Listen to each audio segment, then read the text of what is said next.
우리 모든 성도님들에게 하나님의 귀한 사랑과 은혜가 충만히 넘치기를 주님의 이름으로 축원합니다. 우리 성도님 간에 반갑게 인사 나누겠습니다. 앞뒤 좌우로 보시면서 사랑합니다, 축복합니다, 이렇게 인사 나누시기 바랍니다. 우리 모두 그 자리에서 일어나서 묵도하심으로 6월 13일 주일 2부 예배를 우리 하나님 앞에 드리도록 하겠습니다. 다 같이 묵도하시겠습니다.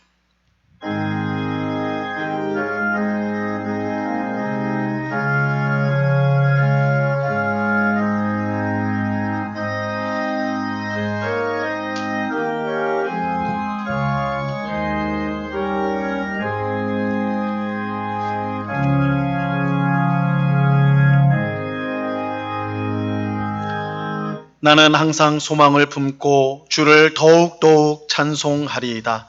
내가 측량할 수 없는 주의 공의와 구원을 내 입으로 종일 전하리이다. 아멘. 참 좋으신 아버지 하나님, 지난 한 주간도 우리와 동행하시고 또한 복되게 살게 하시다가 오늘 귀하고 복된 주일을 맞아 예배당에 나와 우리 온 성도가 함께 예배할 수 있는 귀한 은혜 베풀어 주심을 참으로 감사합니다. 이 시간 영과 진리로 예배할 때에 삼위일체 하나님 홀로 영광 받아 주시옵소서. 또한 저희에게 크신 은혜를 베풀어 주사 늘 하나님을 힘입어 이 땅을 살아가는 주의 복된 백성 다 될 수 있도록 주님 주장하여 주시옵소서.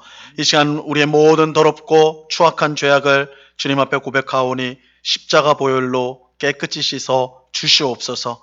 성령으로 충만하게 하셔서 새 마음과 새 뜻을 가지고 늘 주님의 뜻에 순종하는 저희 모두가 될 수 있도록 꼭 붙들어 주시옵소서.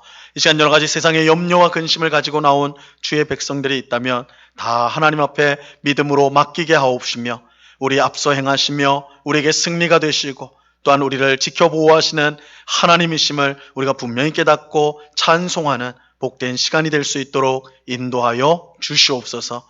오늘 예배를 통하여 우리를 만나주시고 또한 크신 은혜를 베풀어 주실 주님께 감사와 찬양을 올려드려오며 예수 그리스도 이름으로 기도드려옵나이다. 아멘.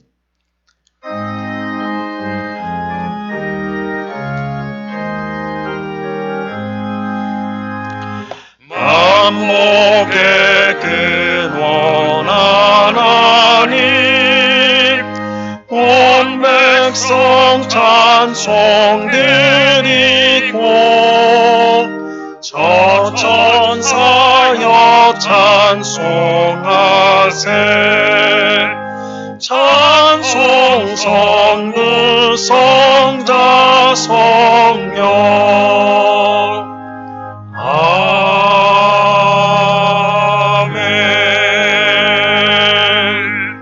사도신경으로 우리의 신앙을 한 목소리로 같이 고백합니다.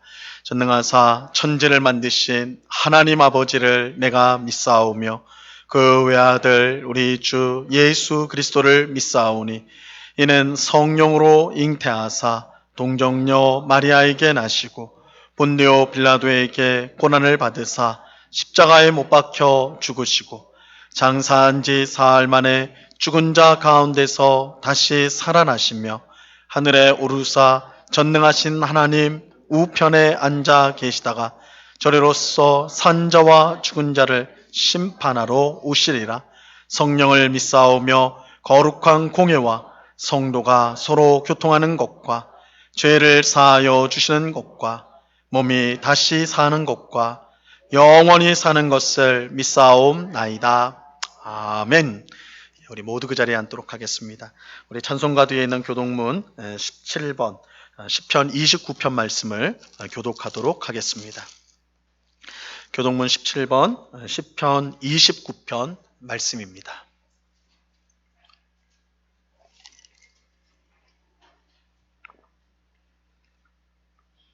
하나님의 말씀을 교독합니다. 너희 권능 있는 자들아 영광과 능력을 여호와께 돌리고 돌릴지어다.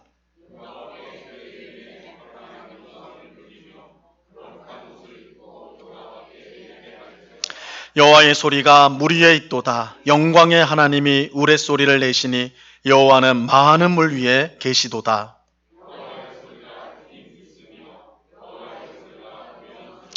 여호와의 소리가 백향목을 꺾으시며 여호와께서 레바논 백향목을 꺾어 부수시도다.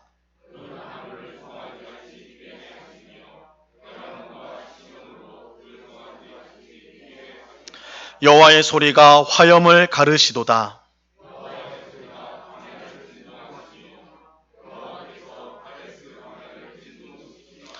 여호와의 소리가 암사슴을 낙태하게 하시고 살림을 맑게 벗기시니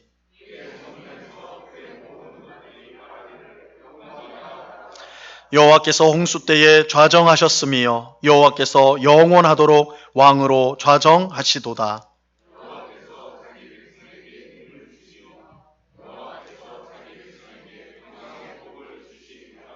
아멘.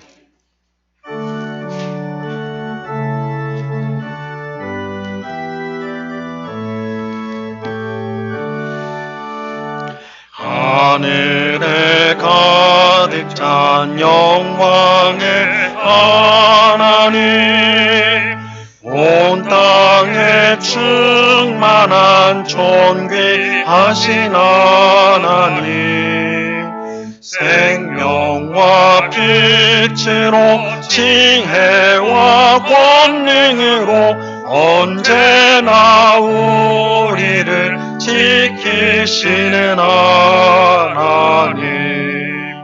성부와 성자와 성령 삼위의 하나님, 우리 예배를 받아주시옵소서.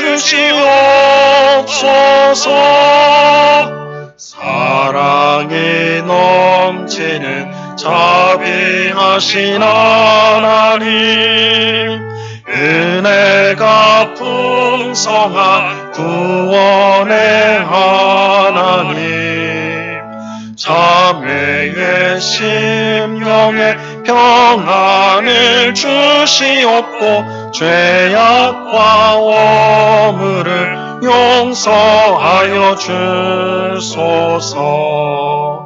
찬송과 영광과 생명 구원의 하나님, 우리 예배를 받아주시옵소서. 연약한 심령을 굳게 세워주시고 무든한 마음을 지혜롭게 하시고 주의 뜻 받들어 참되게 살아가며 주 말씀 따라서 용감하게 하소서. 권능과 지혜와 사랑 은혜의 하나님, 우리 예배를 받아주시옵소서. 주 앞에 나올 때 우리 마음 기쁘고 그 말씀 임대어 새 희망이 솟는다. 고난도 슬픔도 이기게 하시옵고 영원에 잇대어 살아가게 하소서. 우리의 자랑과 기쁨 생명의 하나님, 우리 예배를 받아주시옵소서.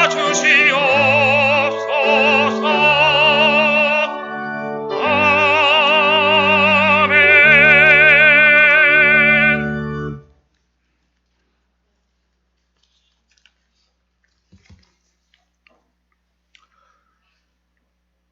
오늘도 살아 역사하시는 전능하신 하나님 아버지, 거룩하고 복된 주일 주님 앞에 나와 경배와 찬양을 드리게 하시고 우리를 택하여 하나님의 자녀 삼아주신 주님의 크신 은혜에 감사, 영광 드리옵나이다.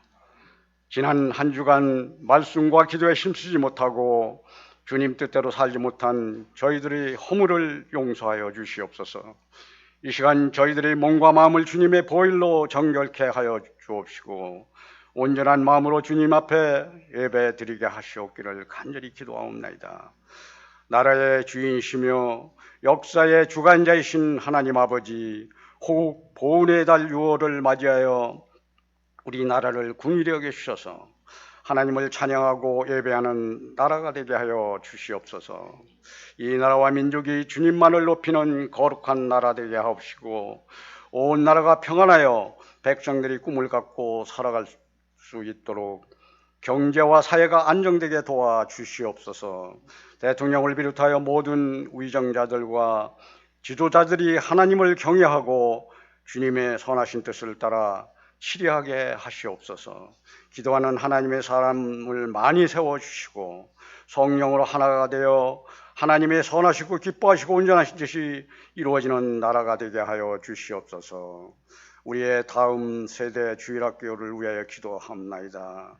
교회가 주님의 마음을 어린 영혼들을 사랑하게 하옵시고 주일학교를 위하여 헌신하시는 교육자님들과 교사 선생님들 영과 육으로 충만케 하셔서 어린 자녀들이 말씀으로 잘 양육되게 하여 주시옵소서.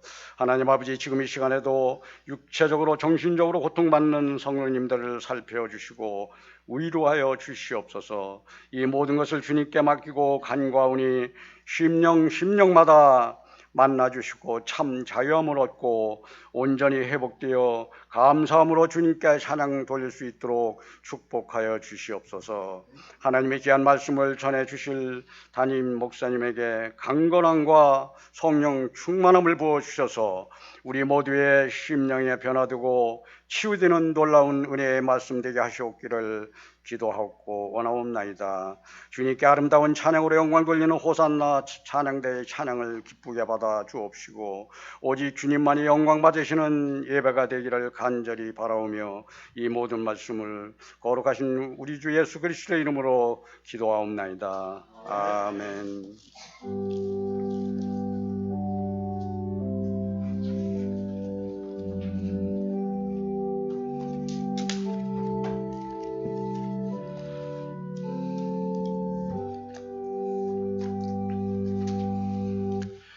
우리 하나님 말씀을 다 같이 보도록 하겠습니다. 신약성경 베드로전서 4장 12절로 19절까지의 말씀을 우리가 다 같이 보도록 하겠습니다. 베드로전서 4장 12절로 19절까지의 말씀입니다.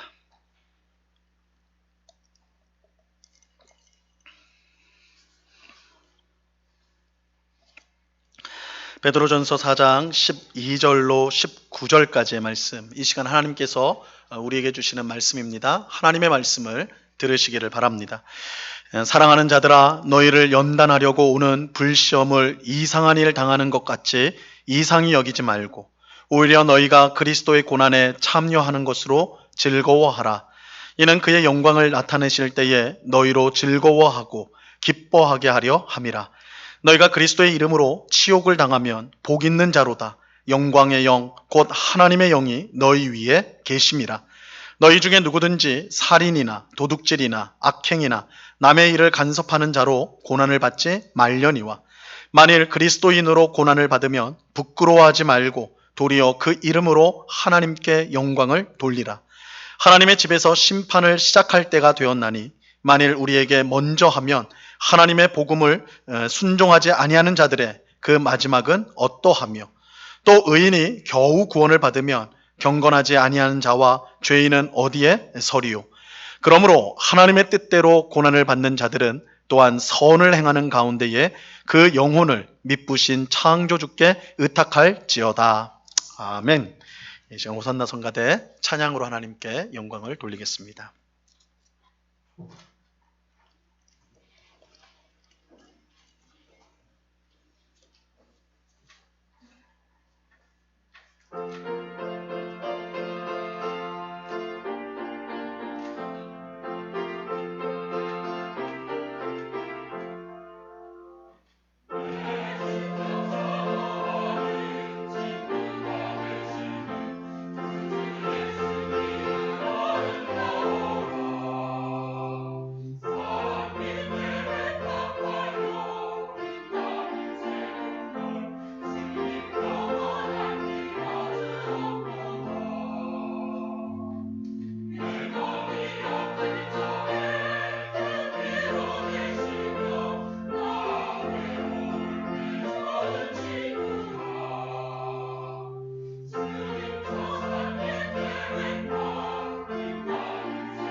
아멘.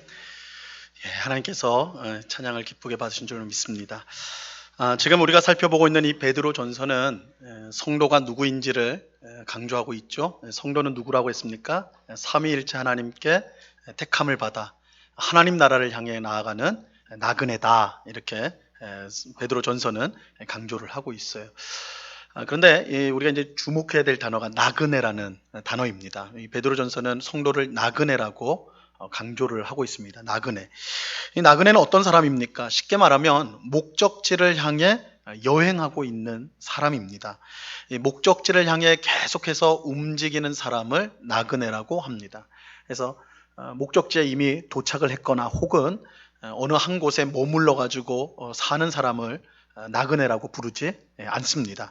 나그네는 목적지를 향해 끊임없이 이동하는 사람입니다. 그렇기에 나그네의 삶은 고단해요.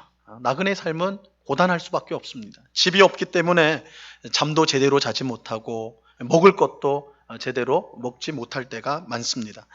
길을 가는 중에 어떤 일이 일어날지 몰라요.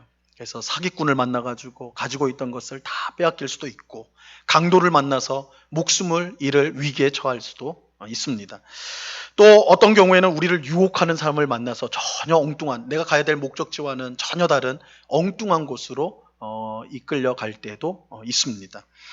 이처럼 나그네의 삶은 고단하고 위험해요. 그러니까 이 나그네란 자체가 고단하고 고단한 삶이요, 또한 위험이 있는 삶일 수밖에 없습니다. 바로 이런 이유로 사도 베드로는 이 고난과 관련해서 많은 말씀을 해요. 우리가 지금 베드로 전서를 이제 지금 살펴보고 있는데, 이 불과 몇 장 안 되는 총 5장이거든요. 우리가 이제 4장까지 이제 거의 마지막까지 왔는데, 고난에 관한 말씀이 굉장히 많았죠. 고난에 관한 말씀이 굉장히 많았어요. 이거는 우리 성도가 나그네라고 말을 했기 때문에, 성도가 나그네라는 걸 강조했기 때문에 수반되어지는, 이 나그네인 성도에게 이 고난은 떨어질 수 없는 거죠. 저랑 가깝게 이제 지내는 목사님이 이 베드로전서 설교를 얼마 전에 했다고 그래요. 그러니까 저희보다 조금 먼저 시작을 해가지고 했는데, 그분 말씀이 참 설교하는데 힘들었다고, 설교하는 게 너무 고난스러웠대요. 늘 고난만 설교해야 되니까 설교하는 설교자도 고난이 되고, 또 그 고난에 관한 설교를 계속 들어야 되는 성도들도 고난을 당하는 것 같고, 그래서 이 베드로 전서를 하면서 참 다 고난에 빠졌다고 그렇게 우스갯소리로 얘기하는 걸 제가 들었습니다. 하지만 그럼에도 불구하고 성도가 나그네인 이상 이 고난의 문제는 피할 수가 없습니다. 즉, 성도가 고난받는 것은 이상한 일이 아니라 당연한 일입니다. 당연한 일이에요. 오늘 우리가 읽은 본문이 바로 이것을 말씀해 주고 있습니다. 오늘 본문 12절 말씀입니다. 12절 우리 같이 한번 읽습니다. 시작. 사랑하는 자들아, 너희를 연단하려고 오는 불시험을 이상한 일 당하는 것 같이 이상히 여기지 말고, 불시험을 이상한 일 당하는 것 같이 이상히 여기지 말라. 쉽게 말하면 당연히 여겨라. 불시험을 당연히 여겨라. 여러분, 우리는 왜 고난받는 것을 이상하게 여길까요? 우리는 이상하게 여기죠? 왜 이상하게 여길까요? 지난주에 제가 야구 중계를 잠시 보았는데, 두 팀이 팽팽하게 동점으로 가다가 마지막에 어떤 선수가 안타를 쳐가지고 이겼어요. 경기를 탁 뒤집었어요. 근데 이 선수가, 그 안타를 친 선수가 사실은 우리나라에서 몇 손가락 안에 뽑히는 아주 실력이 출중한 선수였거든요. 근데 올해 유난히 부진해요. 너무너무 지금 못하고 있어요. 못하고 있는데, 그날 경기도 그 안타를 쳐서 이기기 전까지는 공은 잘 쳤는데 그냥 다 공이 수비수한테 정면으로 날아가가지고 다 잡혀버린 거예요. 근데 이제 마지막에 어쨌든 안타를 치는 바람에 이제 팀을 승리로 이끌었는데, 그 선수를 이제 경기가 끝나고 아나운서가 이제 인터뷰를 했어요. 수훈 선수니까. 그래서 인터뷰를 했는데 그렇게 물어보는 거예요. 아니, 요즘에 많이 부진하고 오늘 경기에서도 결승타를 치기 전까지 잘 때린 공들이 다 아웃이 됐다. 그럴 때 어떤 기분이 들었느냐? 이렇게 이제 물었더니 그 선수가 진짜 이렇게 대답을 했어요. 뭐라고 했냐면, 하늘이 너무 원망스러웠다. 그렇게 인터뷰를 하더라고요. 하늘이 너무너무 원망스럽다. 왜 나에게 이런 시련을 주시나? 잘 쳤는데 잘 친 공들이 다 수비수 정면으로 가서 다 아웃이 되니까, 내가 무슨 잘못을 했길래 내가 하늘에 무슨 잘못을 했길래? 아마 이 사람이 종교인 같은데 이제 TV에 나오는 거니까 순화를 시킨 것 같아요. 그래서 하늘에게 너무 원망스러웠다 하면서 내가 무슨 잘못했길래 이런 시련을 주시나. 그런데 마지막에 안타를 쳐서 내가 돌아가서 하늘에 사과를 해야 되겠다. 죄송하다고 말씀을 드려야 되겠다. 인터뷰 때 그렇게 말을 하더라고요.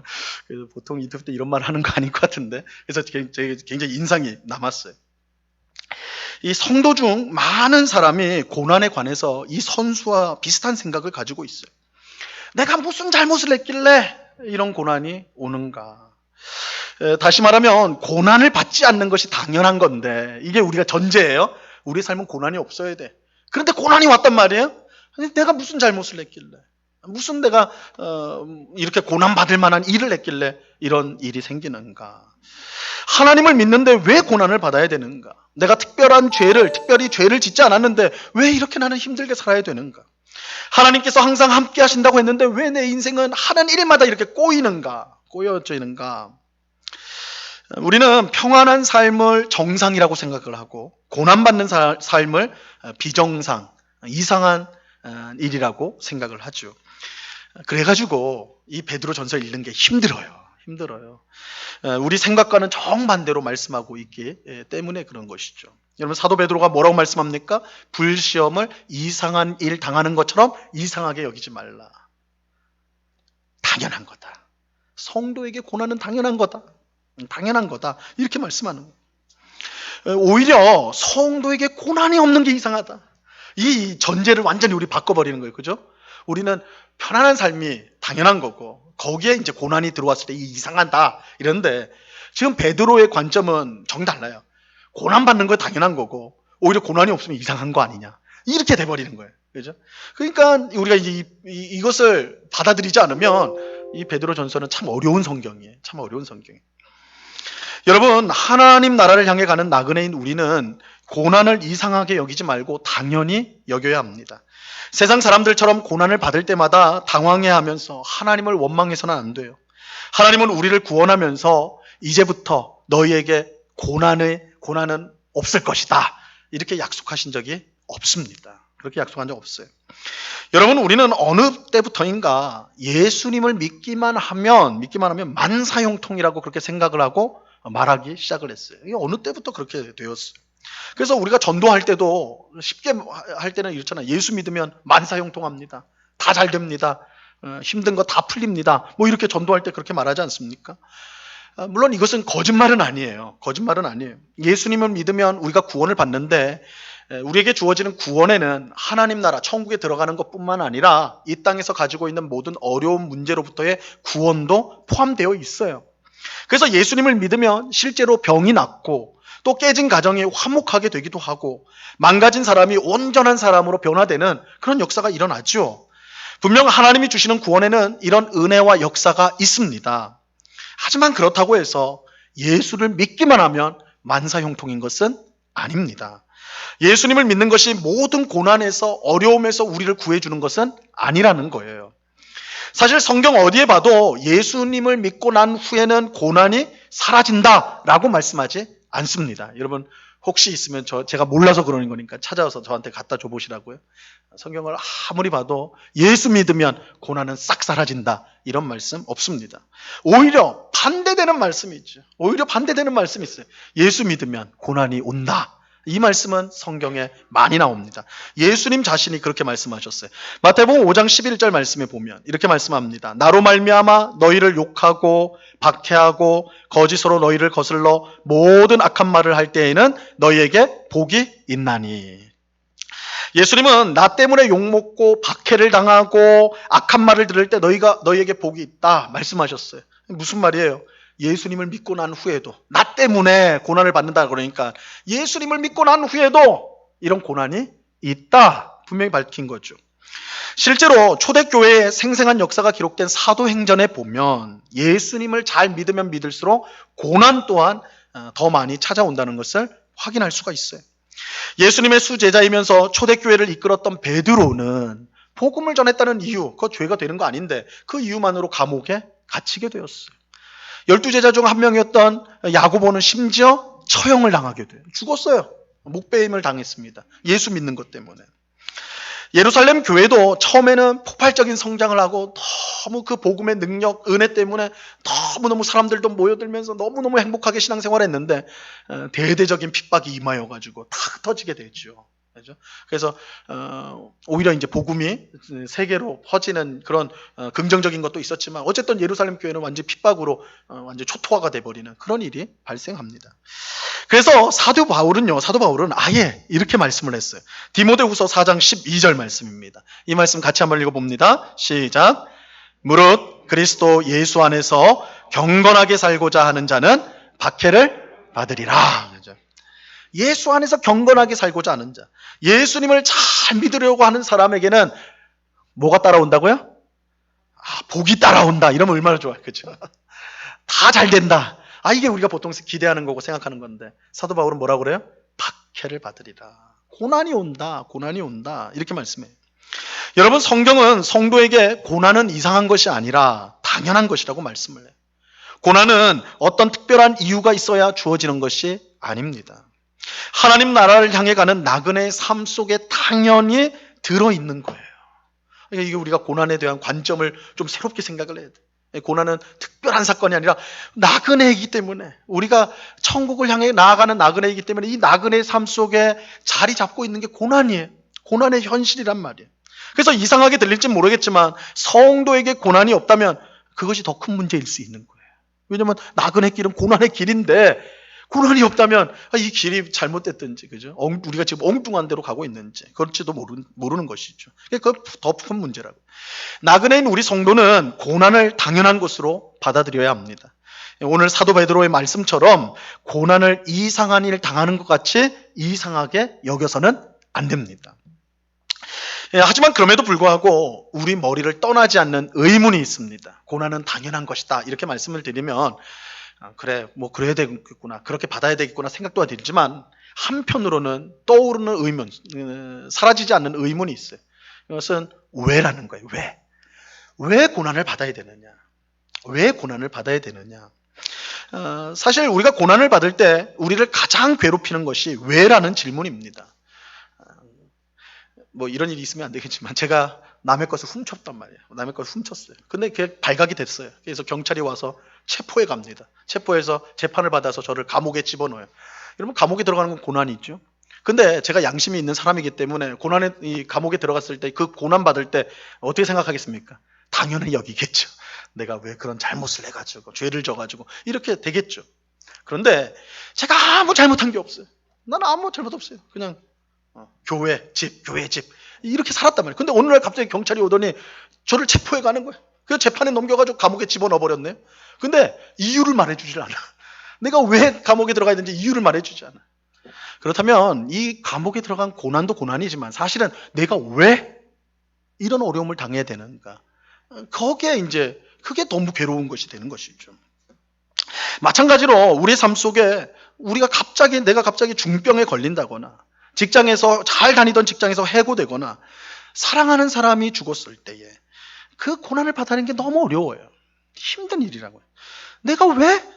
나에게 왜 이런 고난이 임하는가? 그 이유를 알 수 없기 때문에. 이 고난이 그래서 쉬운 문제가 아니에요. 이 고난의 문제가 어려운 이유가 바로 여기에 있어요. 구약 성경에는 고난을 주제로 하는 성경이 있습니다. 욥기예요. 그래서 고난 당하는 분들이 즐겨 읽는 책이 욥기인데, 이 욥기는 욥이 주인공이에요. 욥의 이야기죠. 욥기니까 욥의 이야기인데, 이 욥은요 하나님 너무너무 잘 믿었던 사람이고 의인이었고요, 굉장한 부자였습니다. 그러니까 이상적인 모습이에요. 하나님도 잘 믿죠, 부자지요, 가정도 화목하지요, 자녀들도 잘 크죠. 뭐 하여튼 없는 게 없는 사람, 이 욥이었어요. 욥. 그런데 한날 한시에 이 모든 자기가 가지고 있는 것을 다 잃어버리게 됩니다. 그러니까 사탄이 치죠. 그래가지고 다 잃어버려. 그야말로 다 잃어버려. 건강까지도 잃어버리고 다 잃어버려요. 근데 욥이 얼마나 신앙이 좋은 사람이었냐면 그렇게 다 한순간에 다 날아가 버렸잖아요. 자신의 모든 것이. 근데 뭐라고 고백하냐면 주신 이도 여호와시고 취하시는 이도 여호와시니 나는 여호와를 찬양하겠다. 굉장하지 않습니까? 욥이 대단한 신앙의 사람이라고. 그렇게 고백을 했어요, 실제로. 다 잃어버렸을 때 하나님이 다 주셨고 하나님이 가지고 가신 거니까 하나님께 영광 돌려야 되는 거 아니냐, 이렇게 고백했던 게 욥이거든요. 그런데 그렇게 믿음이 좋은 욥도요, 이 왜라는 문제에서는 풀리지 못했어요. 이 왜라는 문제에 걸려버렸다고요. 그래서 그 욥기가 42장까지 있는데 3장부터 이제 쭉 이제 욥과 그 세 친구들 이야기가 쫙 이제 서로 토론을 하잖아요. 근데 욥의 이야기를 보면 그 욥이 원하는 것은 단 한 가지예요. 하나님 만나 주십시오예요. 하나님 저 좀 만나 주세요. 이유는 뭐야? 물어보려고. 내가 왜 이런 고난을 당해야 되는가? 그러니까 고난 때문에 아픈 것도 아프고 괴로운 것도 괴로운 거지만 왜 이 고난을 당해야 됩니까? 왜 이 고난을? 그러니까 그 문제 때문에 하나님 제발 만나 주세요. 저 한 번만 만나 주세요. 집에 가셔서 한번 욥기를 한번 읽어 보시라고요. 욥기는 굉장한 학자들이 이건 고대 문학에서 정말 찬란한 이 문학으로도, 성경이지만 물론 하나님 말씀이지만 문학으로도 최고다. 인간의 이 고난에 대한 그런 마음이나 그런 생각들을 너무 그러니까 잘 드러낸 시라는 거죠. 욥기는 시거든요. 그래서 한번 보시는데 그 핵심은 그거예요. 욥은 하나님을 만나고 싶어 했어요. 하나님께 듣고 싶어 했어요. 왜 내가 이 고난을 당해야 됩니까? 왜? 하지만 하나님은요, 끝내 욥에게 왜 고난을 받는지에 대해 설명해 주지 않으셨어요. 다만 하나님이 욥에게 주신 응답은 그거예요. 내가 너보다 크다. 이거예요. 내가 너보다 큰 존재다. 내가 계획하는 것을, 생각하는 것을 피조물인 너가 다 알 수가 없다. 이게 하나님이 주시는 답입니다. 욥이 믿음으로 그 답을 사실은 받아요. 믿음으로 받습니다. 그러니까 욥기는 우리가 간단히 고난 당했을 때 사실 내가 왜 고난을 받을까 이런 생각으로 욥기를 읽어보면 답을 못 얻습니다. 그걸 욥기는 하나 뛰어넘는 거예요. 욥기가 우리에게 말하는 것은 우리가 받는 고난의 이유를 우리가 알 수 없는 것이 있다라는 걸 가르쳐줘요. 왜냐하면 하나님은 우리보다 크신 분이기 때문에 그 계획과 생각을 우리가 다 알 수 없다. 그래서 하나님이 우리에게 베푸시는 고난 중에는, 주어지는 고난 중에는 우리가 그 이유를 알 수 없는 고난이 분명히 있다. 그래서 오히려 그 자체를 믿음으로 받아들여야 된다. 이게 이제 욥기의 이제 결론이죠. 물론 여러분, 우리가 이제 천국에 가게 되면 그때는 하나님의 계획과 뜻이 다 드러나기 때문에 거기서는 알 수가 있어요. 내가 이 땅에서 왜 이 고난을 당해야 됐는가? 천국에 가면 다 알 수 있어요. 하지만 우리가 여전히 이 땅에 있을 동안에는 감춰져 있는 게 있단 말이에요. 우리가 하나님의 생각을 알 수 없는 부분들이 분명히 있습니다. 그냥 모르고 가야 되는 게 있다라는 거예요. 자, 그렇다면 우리는 고난이 왜 주어졌는가 보다. 왜냐하면 답이 안 되니까. 하나님이 이 땅에서는 답을 안 주시는 부분이 있으니까, 우리가 이해할 수 없는 부분이 있으니까. 그러면 왜 우리가 고난을 받아야 되는가? 이렇게 질문할 것이 아니라 생각을 바꿔서 무엇을 위해 고난을 주셨는가로 물음을 바꿔야 된다는 거예요. 물음을 바꿀 수 있어야 돼요. 즉, 고난을 다른 관점에서 볼 필요가 있다는 거예요. 다른 관점에서. 이전까지는 왜 고난이 주어졌느냐에서만 보았는데 이제부터는 무엇을 위해 고난이 주어졌느냐, 이렇게 이제 새롭게 봐야 된다는 거예요. 이것은 앞서 말씀드린 대로 나그네인 우리 성도에게 고난은 이상한 것이 아닌 당연한 것이지만 고난을 받는 이유를 우리가 모두 알 수가 없기 때문에 그래요. 그러니까 알 수 없는 질문을 가지고 계속하는 것은 답이 주어지지가 않으니까, 천국에 가야 되니까, 그죠? 그러니까 우리가 질문을 바꿔봐야 된다는 거예요. 우리가 답을 알 수 없는 질문의 고난의 이유에 대해서는 그것은 하나님에 맡기고 하나님이 알려주실 거라고 생각하고, 대신 우리는 고난을 당할 때 이 고난이 무엇을 위해서 우리에게 주어지는가, 무엇 때문에 하나님이 우리에게 주셨는가, 그것을 생각해 봐야 된다는 것이죠. 이런 점에서 오늘 본문은, 우리 베드로전서 이 본문은 나그네인 우리 성도에게 무엇을 위해 고난이 주어졌는지를 밝히고 있어요. 이 주제를 밝히고 있어요. 우리 성도에게 왜 고난이 주어지는가? 사도 베드로는 이렇게 성령의 영감을 따라서 말씀합니다.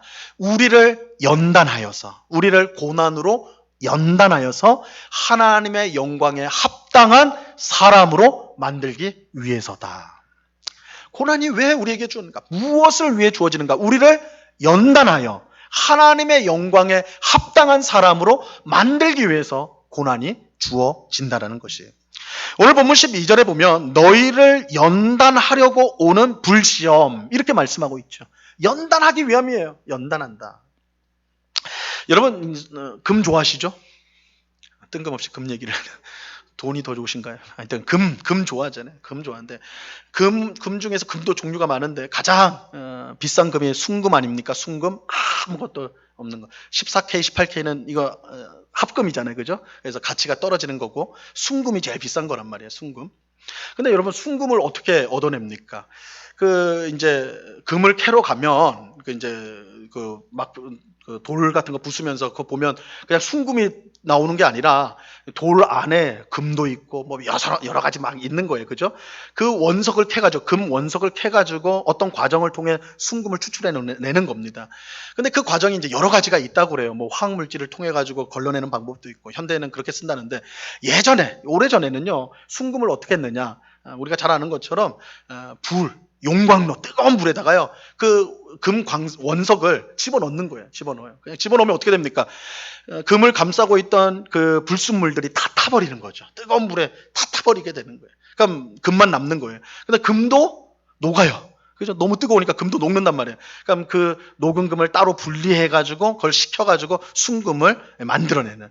그러니까 이 순금이라는 것이 저절로 만들어지는 것이 아니라 뜨거운 용광로에 들어가는, 비유하고자 하면 금액에 있어서 엄청난 고난을 통해 가지고 많은 불순물이 있던 금 원석이 순금으로 변화되는 과정이 있다고요. 마찬가지로 하나님께서 죄의 불순물이 덕지덕지 붙어 있는 우리를 고난으로 연단하는 거예요.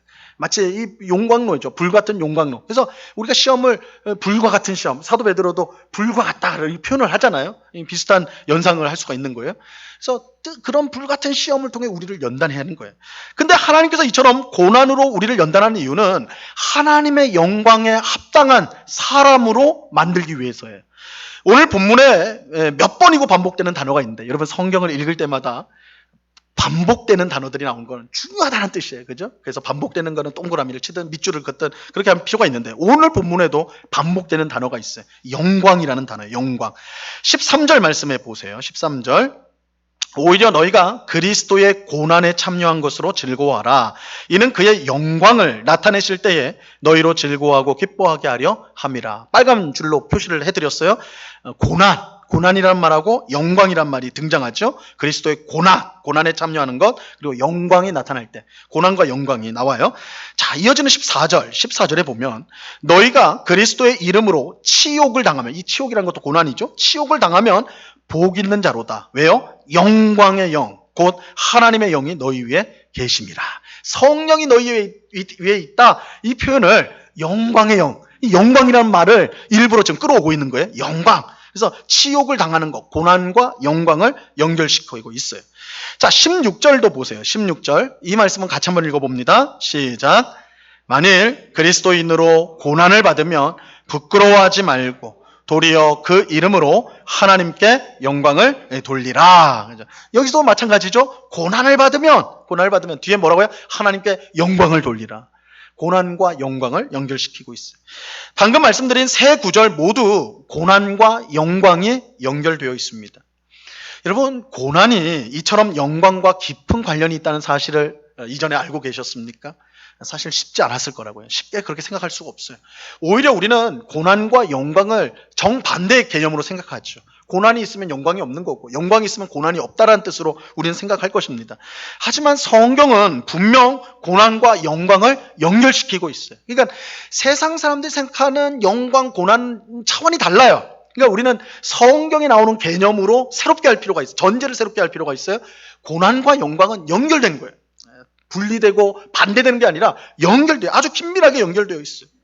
그래서 결국 하나님이 우리에게 고난을 주시는 이유는 뭐냐? 성도인 우리, 나그네와 같은 성도인 우리를 하나님의 영광에 합당한 사람으로 변화시키기 위해, 그래서 고난을 우리에게 주신다는 거예요. 여러분, 우리는 분명 은혜로 구원을 받습니다. 이게 기독교의 핵심 교리죠. 우리는 은혜로 구원을 받아요. 그래서 아무리 흉악한 죄를 지은 죄인이라도 예수님을 믿으면 구원을 받습니다. 그죠? 아무리 흉악한 죄인이라도 구원을 받아요. 은혜로 구원을 받기 때문에. 하지만 은혜로 구원을 받는다는 것이 흉악한 죄인이 그 모습 그대로 천국에 들어간다는 뜻은 아니에요. 그건 아닙니다. 하나님은 지극히 거룩하시기 때문에 죄인은 결코 하나님과 함께 할 수가 없어요. 당연히 죄인은 천국에 들어갈 수가 없습니다. 그래서 우리가 은혜로 구원을 받았다고 할 때 그 구원에는 천국에 들어가는 것만이 아니라 천국에 합당한 사람으로 변화된다는 것이 그 내용 속에 포함되어져 있어요. 그러니까 우리가 구원받은 것은 천국 입장권만 받는 게 아닙니다. 이건 굉장히 단순한 이해예요. 그건 이제 우리가 뛰어넘어야 돼요. 천국의 입장권만 받는 게 아니라 그 천국에 들어가 살 수 있는 하나님 앞에 합당한 사람으로 변화되는 것까지 구원 안에는 포함이 되어 있는 거예요.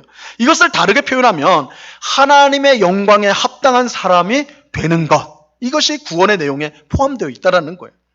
우리가 하나님의 영광에 합당한 사람이 되어야 하는 이유는요, 천국, 하나님의 나라는 하나님의 영광이 가득한 곳이기 때문에 그래요. 그러니까 하나님의 영광이 가득한 천국에 하나님의 영광과 상관없는 사람이 들어갈 수 없는 거죠. 그 영광에 합당한 사람만이 들어갈 수가 있는 것입니다. 하나님께서 우리가 이 땅에 살 동안, 즉 하나님 나라를 향해 나그네로 사는 동안 우리를 하나님 나라의 영광에 합당한, 하나님의 영광에 합당한 사람으로 변화시켜요. 그 도구가 무엇입니까? 그 도구가 뭐예요? 고난이에요. 그 도구가 고난이에요. 고난을 통해 우리를 하나님의 영광에 합당한 사람으로 만드는 것입니다.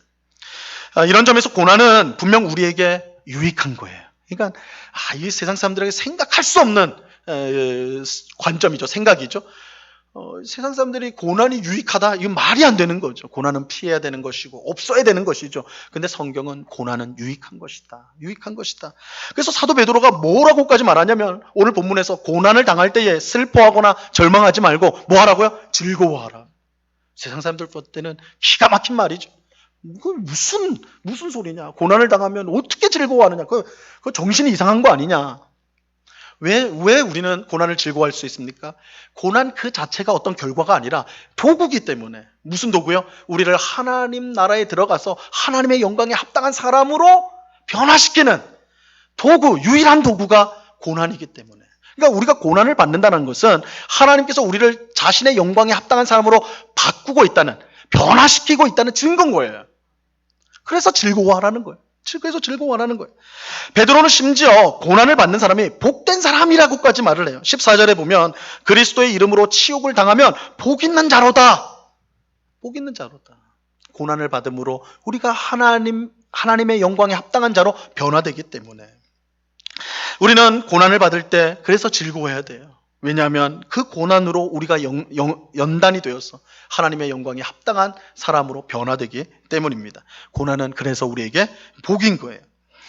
물론 그렇다고 모든 고난이 우리를 하나님의 영광에 합당한 모습으로 변화시키는 그런 고난은 아닙니다. 모든 고난이 유익한 건 아니에요. 우리가 받아서는 안 되는 고난도 있습니다. 자, 15절 말씀, 오늘 본문 15절 말씀을 보세요. 같이 읽습니다. 시작. 너희 중에 누구든지 살인이나 도둑질이나 악행이나 남의 일을 간섭하는 자로 고난을 받지 말려니와. 그러니까 나쁜 짓을 해가지고 받게 되는 고난, 나쁜 짓을 해가지고 징벌을 받고 형벌을 받고 이래서 나는 고난을 당한다, 이 고난도 나한테 유익하겠지, 그렇게는 생각하지 말라는 거예요. 그거는 엉터리. 그런 고난은 받아서는 안 되는 고난이 있죠. 우리를 하나님의 영광에 합당한 사람으로 변화시키는, 만드는 고난은요, 그리스도의 고난에 참여하는 것이라고 말하고 있어요. 즉 예수님을 따르기 때문에 받는 고난, 예수님의 말씀에 순종하기 때문에 받는 고난, 하나님의 계획을 믿기 때문에 받는 고난, 바로 이 고난이 우리를 하나님의 영광에 합당한 사람으로 변화시키는 고난이 되는 거예요. 그래서 여러분들이 무슨 일을 할 때 힘든 사람이 있잖아요. 나를 괴롭히는 사람이 있잖아요. 하나님 때문에 참아요. 그 고난은 우리에게 유익한 고난이 되는 거예요. 어떤 일을 하는데 손해가 돼요. 이거 정직하게 하면 손해가 돼요. 그래도 하나님 때문에 손해를 감수하고 정직하게 한단 말이에요. 거기서 받는 고난이라면 그건 유익한 고난이에요. 복된 고난이에요. 하나님의 뜻대로, 하나님이 원하는 대로 그리스도의 고난에 참여한다면 그 고난은 우리를 하나님의 영광에 합당한 사람으로 변화시키는 고난이 되는 거예요. 그러니까 그래서 그 고난을 받을 때는 오히려 우리 성도는 즐거워해야 되고 그걸 복된 걸로 여겨야 된다고 말하는 거예요. 그렇게 우리는 자기 잘못으로 받게 된 고난을 제외하고 고난을 받을 때 부끄러워하거나 실망하지 말고 오히려 하나님께 영광을 돌려야 돼요. 하나님께서 그 고난을 통해 우리를 자신의 영광에 합당한 사람으로 만들고 있기 때문입니다. 이것도 세상 사람들이 참으로 생각할지 못한 거죠. 고난을 받을 때 영광을 돌리라. 세상에. 고난을 받으면 어떻게 해요? 숨기고 싶고, 내가 어렵다는 거, 힘들다는 거 숨기고 싶고, 이거 교회 안에서도 마찬가지. 우리가 고난을 당하면 아무래도 안 알리고 싶어 하잖아요. 다 끝나고 괜찮아지면 그때 알리고 싶어 하잖아요. 아니에요. 오늘 말씀해 보니까 고난을 하나님께 영광을 돌리라고 굉장히 적극적 의미로서. 물론 내가 고난 받는 거 뭐 떠벌리고 자랑하라 이런 건 아니겠지만 그걸 부끄러워할 필요가 없다는 거예요. 그걸 수치스러워할 필요가 없다는 거예요. 고난은 하나님이 우리를 하나님의 영광에 합당한 사람을 만드는 도구예요. 도구. 하나님이 우리를 지금 만들고 있는 과정이란 말이에요. 그걸 부끄러워할 이유가 없어요. 그러니까 다시 말씀드립니다. 우리가 부끄러운 짓을 해가지고 받는 고난은 그건 부끄러운 거예요. 근데 그렇지 않은 대부분의 고난, 이유를 알 수 없이 주어지는 고난, 내가 뭔가 잘못한 것도 없이 주어지는 고난, 그러한 고난들은 오히려 그 고난을 받는 것이 우리에게 유익되고 복되다는 것을 알고 그것을 부끄러워할 필요가 없다는 거예요. 오히려 하나님께 영광을 돌려야 돼요. 하나님, 나를 만지고 계시는군요. 나를 하나님의 영광에 합당한 사람으로 만들고 계시는군요. 그것을 감사하고 그것을 하나님께 영광을 돌려야 되는 거예요. 그러니까 고난을 대하는 이 그리스도인의 자세는 세상 사람들이 상상도 못할 자세인 거예요. 고난으로 하나님께 영광을 돌리는 사람들. 이게 우리 그리스도인이에요. 여러분, 우리는 이 땅에서 남들보다 좀 더 많이 가지고 좀 더 높아지고 좀 더 강해지는 것을 영광이라고 생각을 해요. 이게 세상 사람들이 생각하는 영광. 영광이란 말은 굉장히 추상적이에요. 그래서 연말 시상식 때 TV에 보면 연예인들이 하나님께 영광을 돌립니다. 이렇게 하는데 그거 굉장히 추상적인 거예요. 물론 그 사람이 1등 했으니까 상을 받았으니까 그걸로 영광을 돌린다 이런 의미겠지만 영광이란 말 자체가 추상적인데 근데 이 추상적인 걸 세상 사람들은 어떻게 이해를 합니까? 결국은 더 많이 가지고 더 높아지고 또 더 힘이 세고 내가 할 수 있는 게 많으면 그걸 영광이라고 그러잖아요. 이게 세상의 영광 아닙니까? 이걸 이제 중요하다고 생각한다고요. 하지만 하나님 앞에서는요 전혀 그렇지 않아요. 전혀 그렇지 않습니다. 우리가 이 땅에서 얼마나 많이 가지든 얼마나 높아지든 얼마나 강해지든 그것은 우리가 천국에서 누릴 것과 비교하면 아무것도 아니에요. 이 땅의 것은 아무것도 아니에요. 하나님 앞에서 중요한 것은 세상의 영광이 아닙니다. 하나님이 중요하게 보시는 것은 우리가 하나님의 영광에 합당한 사람인가? 그게 중요해요. 하나님의 영광에 합당한 사람만이 천국에 들어갈 수 있기 때문에 그래요. 여러분, 이 세상의 영광으로는요, 천국에 못 들어갑니다. 여러분이 아무리 많이 가져도요, 아무리 높은 사람이라도요, 아무리 힘이 센 사람이라도, 권력 있는 사람이라도, 그것으로 천국 문을 1cm도 열지 못합니다. 아무것도 할 수 없어요. 아무것도 할 수 없어요. 이 세상의 영광은 하나님의 영광에 비할 때 티끌보다 못해요. 우리가 천국에 들어가면 이 땅의 영광과는 비교할 수 없는 하나님의 영광을 누리게 될 거예요. 그렇게 중요한 것은 내가 세상의 영광을 얼마나 많이 가졌느냐 그것이 아니라 내가 하나님의 영광에 합당한 사람인가. 그게 우리 성도에게는 가장 중요한 거예요. 하나님께서 우리 성도에게 고난을 주시는 이유가 바로 여기에 있어요. 만약에 세상의 영광이 그렇게 중요한 것이라면 하나님께서 왜 우리에게 세상의 영광을 주지 않겠냐고요. 여러분, 우리가 까놓고 말하면, 열어놓고 말을 하면 돈 달라고 기도하잖아요. 하나님 좀 경제적인 여유를 달라고 기도하잖아요. 좀 높아지게 해달라고, 승승장구하게 해달라고 기도하잖아요.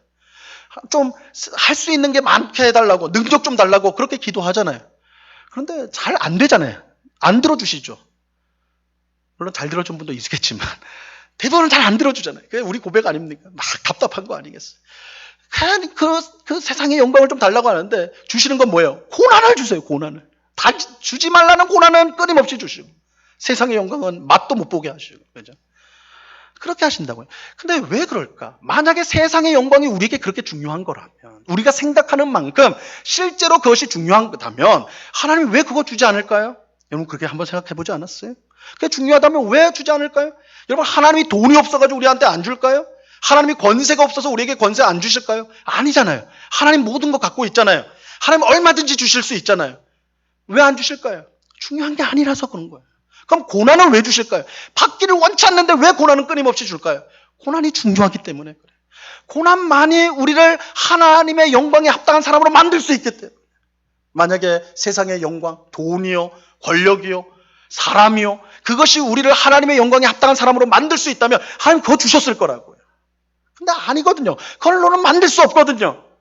고난만이 우리를 하나님의 영광에 합당한 사람으로 만들 수 있기 때문에 우리가 원하든 원치 않든 하나님은 우리에게 고난을 주시는 거예요. 고난을 주시는 거예요. 하나님이 중요하게 보시는 것이, 중요하게 보시는 게 뭐냐. 내가 뭐 하는 것을 가지고 있느냐가 아니라, 세상의 영광이 아니라 고난을 통해 하나님의 영광에 합당한 사람이 되었느냐. 그게 하나님 보실 때는 중요하다는 거예요. 우리는 하나님이 우리에게 무엇을 위해 고난을 주시는지 분명히 알아야 돼요. 우리를 연단하여 하나님의 영광에 합당한 사람을 만들기 위해서예요. 고난 외에는 우리를 그런 사람으로 만들 수가 없어요.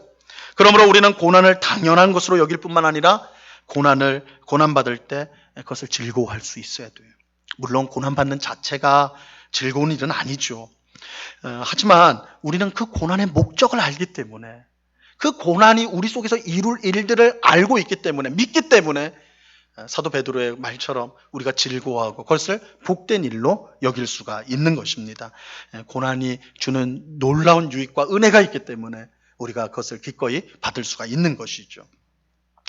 그런데 오늘 본문 17절과 18절은요, 이 성도가 받는 또 다른 성격의 고난이 있음을 말씀해 주고 있습니다. 자, 오늘 본문 17절과 18절 말씀입니다. 이 말씀 우리 한 목소리로 다 같이 읽어봅니다. 시작.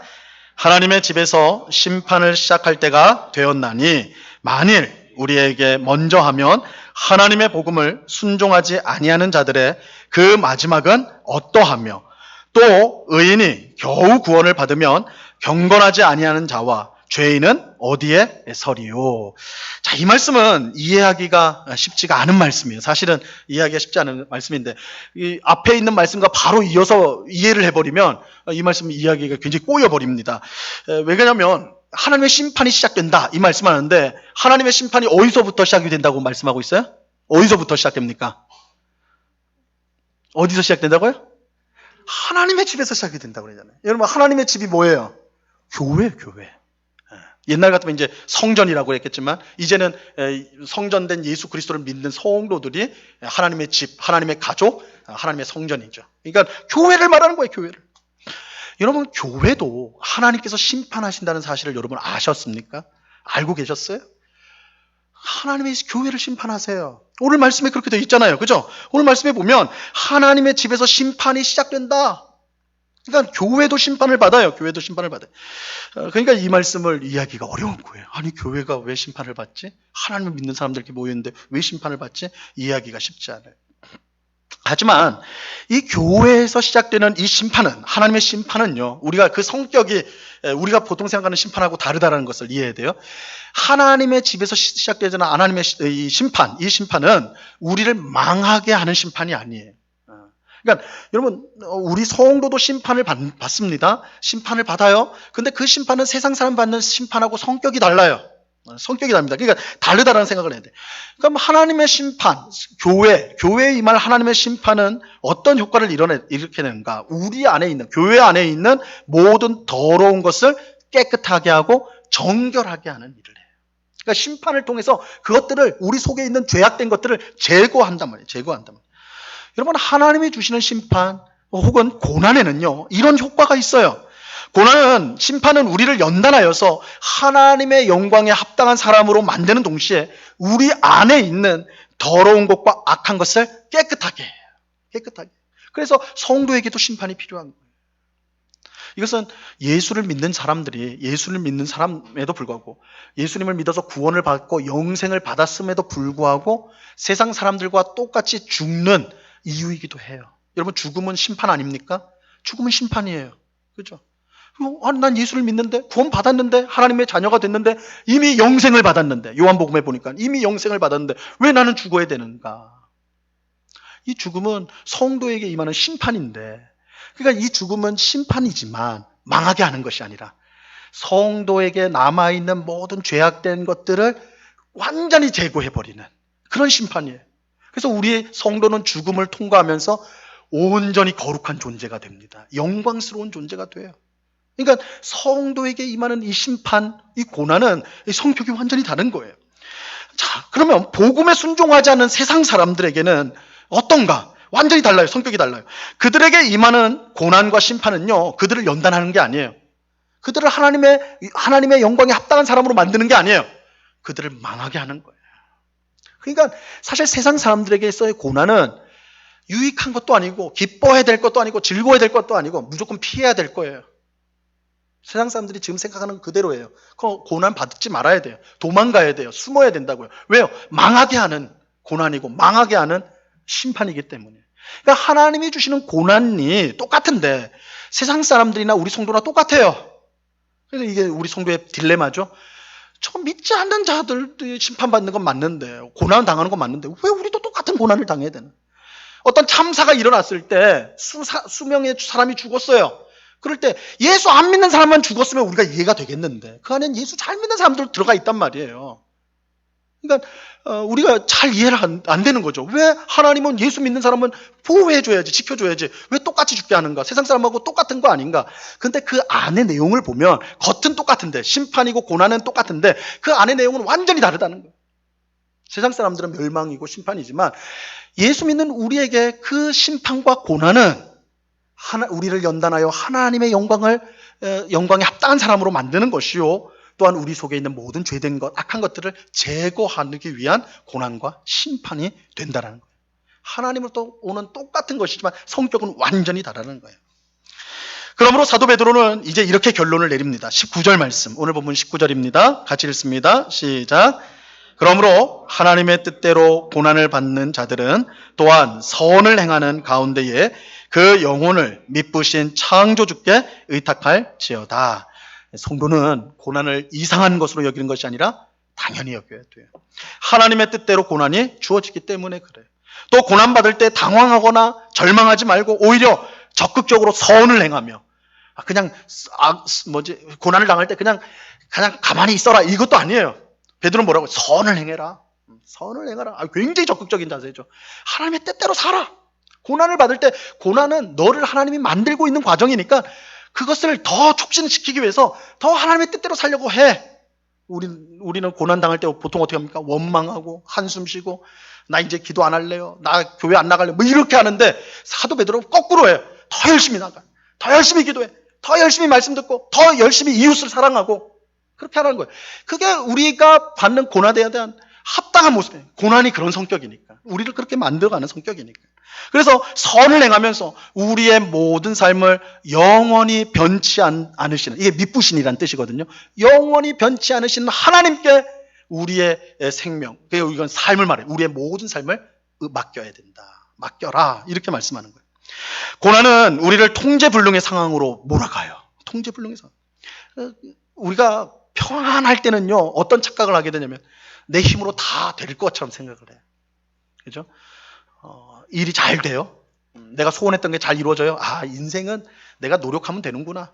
내가 힘쓰면 되는구나. 이렇게 생각한단 말이에요. 근데 고난을 딱 당하면 이게 뒤집어지는 거예요. 안 되는 거야. 내가 할 수 있는 게 아무것도 없구나. 그죠? 고난의 유익 중에 하나는 그거예요. 우리로 하여금 정신 차리고 내 인생이 내 힘대로 되는 게 아니다라는 걸 알려주는 거예요. 그래서 고난을 당하면 어떻게 돼요? 내 인생을 창조하신 하나님 앞에 내 인생의 조종대, 운전대를 맡겨드릴 수가 있는 거예요. 그렇죠? 그러니까 이 고난의 유익이라는 건 이 부분도 있는 거예요. 그래서 사도 베드로는 우리 미쁘신 영원히 변치하신 하나님 앞에 우리의 모든 삶을 맡겨라, 의뢰하라. 고난을 당할 때 그렇게 말하는데 고난을 당하면 그럴 수밖에 없어요. 이게 고난이 주는 유익이에요. 맡겨드리는 거예요. 분명 우리 인생에 찾아오는 고난은 힘든 것이고 고통스러운 것이고 그래서 피하고 싶은 거예요. 하지만 성도에게 고난은 전혀 다른 의미를 가져요.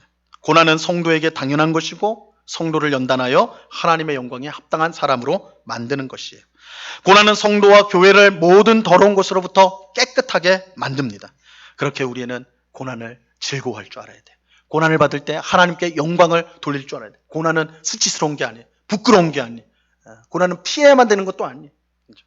우리가 잘못한 것에 대한 형벌로서 주어지는 고난이 아니라면 이 모든 우리가 당하는 고난들, 지금 우리가 당하고 있는 힘든 거, 어려운 것들이 다 하나님께서 우리를 연단하고 하나님의 영광에 합당한 사람을 만들고 우리의 모든 죄악을 깨끗하게 하는 그런 일들을 위해서 주어진 거라는 걸 우리가 꼭 믿고 기억하면서 이 나그네의 삶을, 고난을 감수하는 삶으로 그렇게 살아갈 때에 우리가 하나님 나라 앞에 이르렀을 때는 우리가 참으로 그 고난을 주신 하나님의 뜻대로 그렇게 아름다운 모습으로 변화되어진 것을 우리가 보게 될 것입니다. 오늘 예배하는 우리 모두가요, 이 고난에 대한 인식들, 전제들을 바꿔가지고 성경의 생각으로 바꿔가지고 고난은 유익한 것이다. 고난은 우리를 복되게 하는 것이다. 고난은 하나님이 우리를 막 만들어 가시는, 우리를 변화시키는 도구가 된다. 과정이다. 라는 것을 기억하고 고난 중에도 즐거워하고 감사하고 하나님을 더욱더 의지하며 더 믿음으로 살아가는 우리 모두가 될 수 있기를 우리 주님의 이름으로 간절히 축원합니다. 기도하겠습니다. 하나님 아버지, 감사합니다. 고난을 이상한 일 당하는 것처럼 이상히 여기지 말라. 당연히 여겨라. 하나님 나라를 향해 가는 나그네에게 고난은 당연한 것이다 라고 말씀합니다. 근데 그 고난은 그 자체로 우리에게 주어지는 게 아니라 그 고난은 도구로서 우리를 연단하여 하나님 영광에 합당한 사람으로 변화시키고 우리에게 있는 모든 더러운 악한 것들을 제거하는 데 사용되어지는 그런 복된 하나님의 도구다라고 말씀합니다.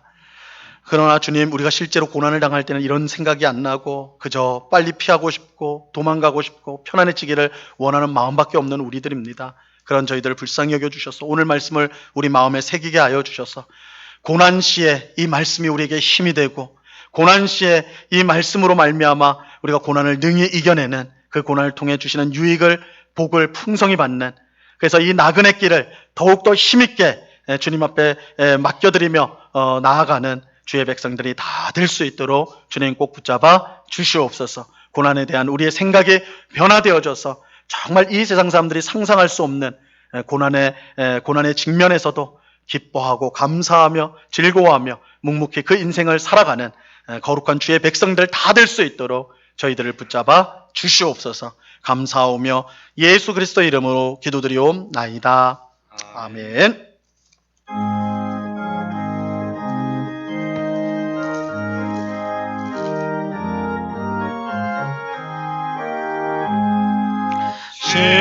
십자가를 내가 지고 주를 따라갑니다.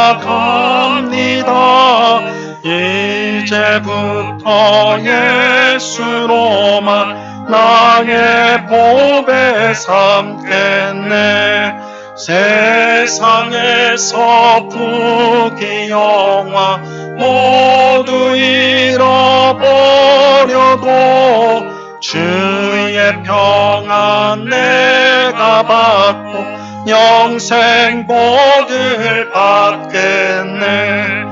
주도 곤욕 당했으니 나도 곤욕 당하리. 세상 사람 간사하나 예수 진실합니다.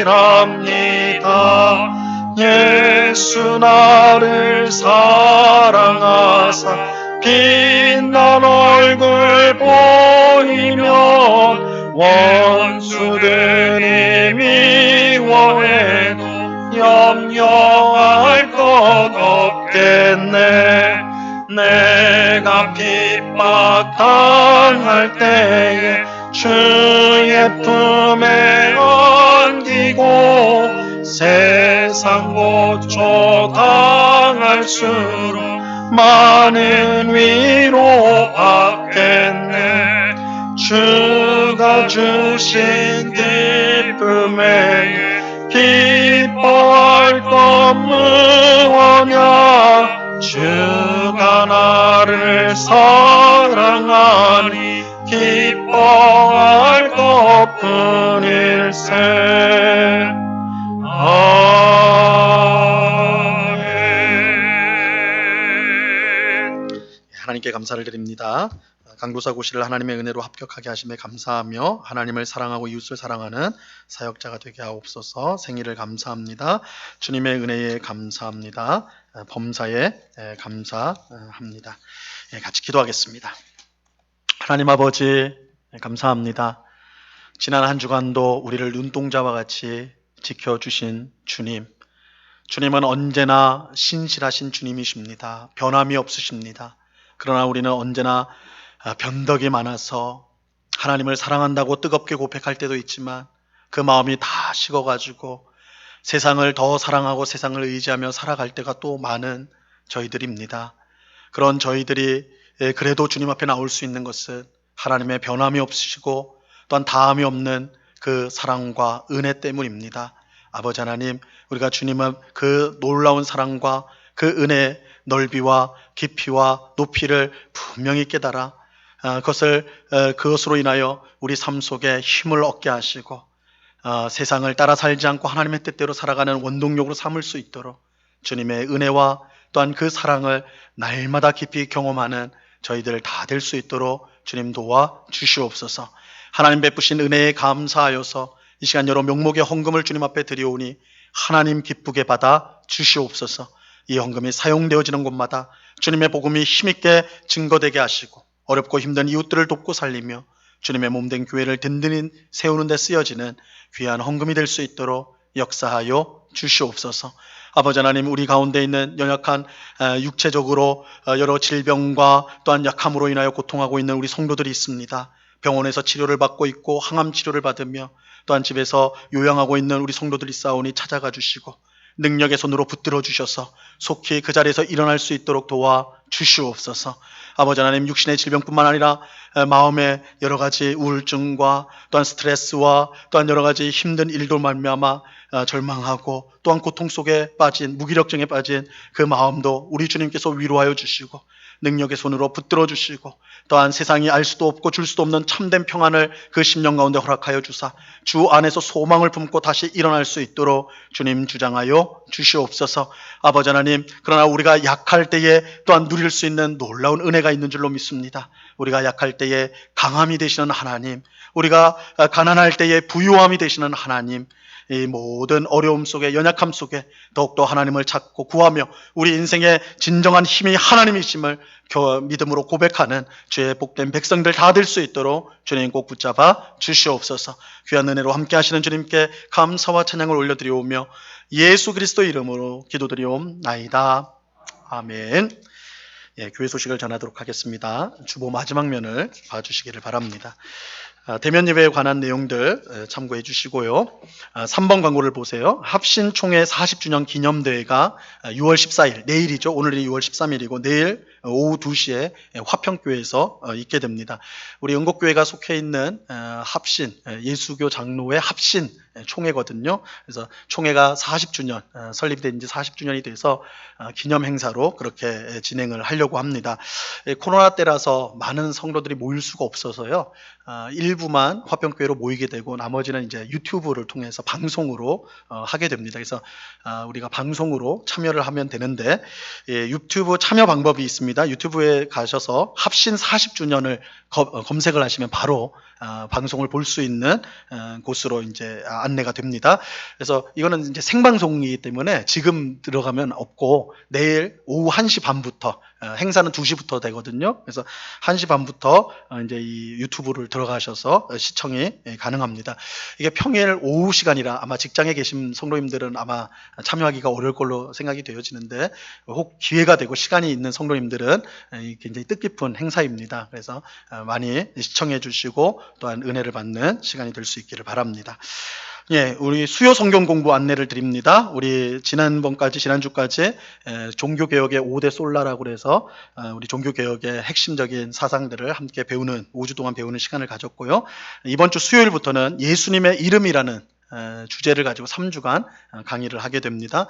예수님의 이름이 예수님 아닌가? 근데 예수님의 이름이 성경에 많이 나와 있는데 예수님의 인격과 예수님의 활동을 가장 요약한 것이 이름이에요. 예수님의 이름. 그래서 예수님을 깊이 안다라는 것은 예수님의 이름을 아는 것도 함께 포함이 되어 있습니다. 그래서 우리 다음 주부터 3주간 이번 주 이제 오는 수요일부터 예수님의 이름이라는 주제로 강의가 시작되니 많이 참여해서 은혜 받으시길 바랍니다.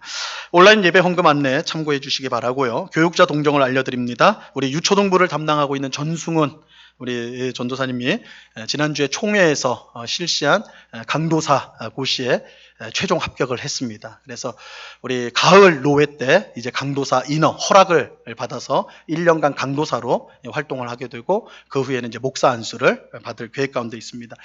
강도사라고 하니까 이제 좀 익숙하신 분들도 있겠지만 아직도 그죠? 강도하면 꼭 칼 들고 뭐 하는 것 같아서 교회에 그렇게 무시무시한 직분도 있습니까?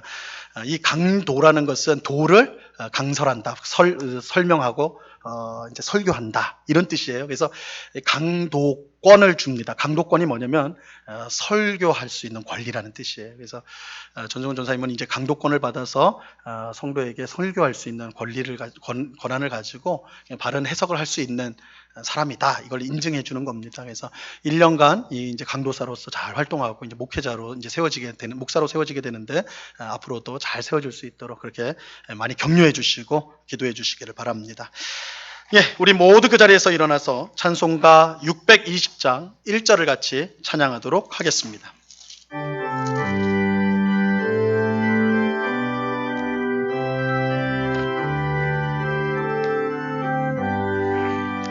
여기에 모인 우리 주의 은총 받은 자여라.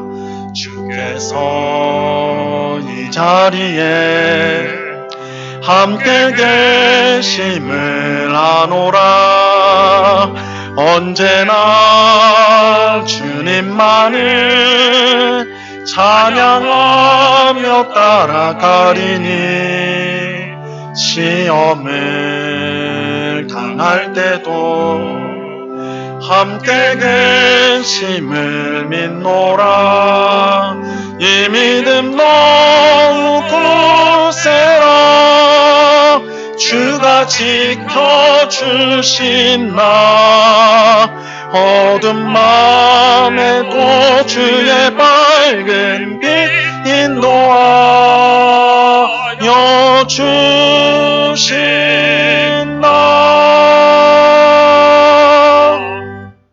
지금은 우리 주 예수 그리스도의 은혜와 아버지 하나님의 극진하신 사랑과 성령 하나님의 교통하심과 충만케 하심과 늘 함께 하심이 하나님께서 우리를 고난을 통하여 연단하시며 하나님 나라의 하나님의 영광에 합당한 자로 만드심과 우리의 모든 더럽고 추악한 것들을 깨끗하게 하신다는 사실을 기억하고 고난을 부끄러워하거나 수치스러워하는 것이 아니요 오히려 고난을 즐거워하며 이것이 복된 것임을 알고 하나님께 영광을 돌리는 정말 고난을 당연히 여기며 오히려 그것을 돌파하며 하나님 나라를 향하여 힘있게 전진하고자 하는 주의 사랑하시는 모든 성도들의 심령 위에 그 가정 위에 그 일터 위에 주님의 몸된 교회 위에 이제로부터 영원토록 함께하기를 간절히 축원하옵나이다.